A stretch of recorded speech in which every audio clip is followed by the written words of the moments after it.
Hello everyone, welcome back into this channel, and through this video I will let to show you the way how to sign out your account on Google Chat application by iOS or iPhone. So the first thing you have to do is just go open your Google Chat application. So Google Chat application will be symbolized with this icon, so you just need to click it to open it. And here is the look or the appearance whenever you open the Google Chat application.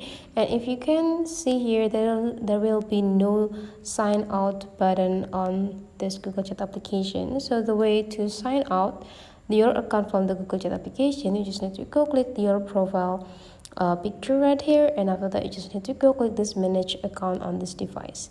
And after that you just need to turn off this button or every account that appear on your Google Chat or manage account sections here.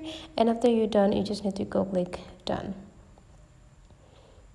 And now you will be automatically logged out from Google Chat application. You just need to wait until the process is done.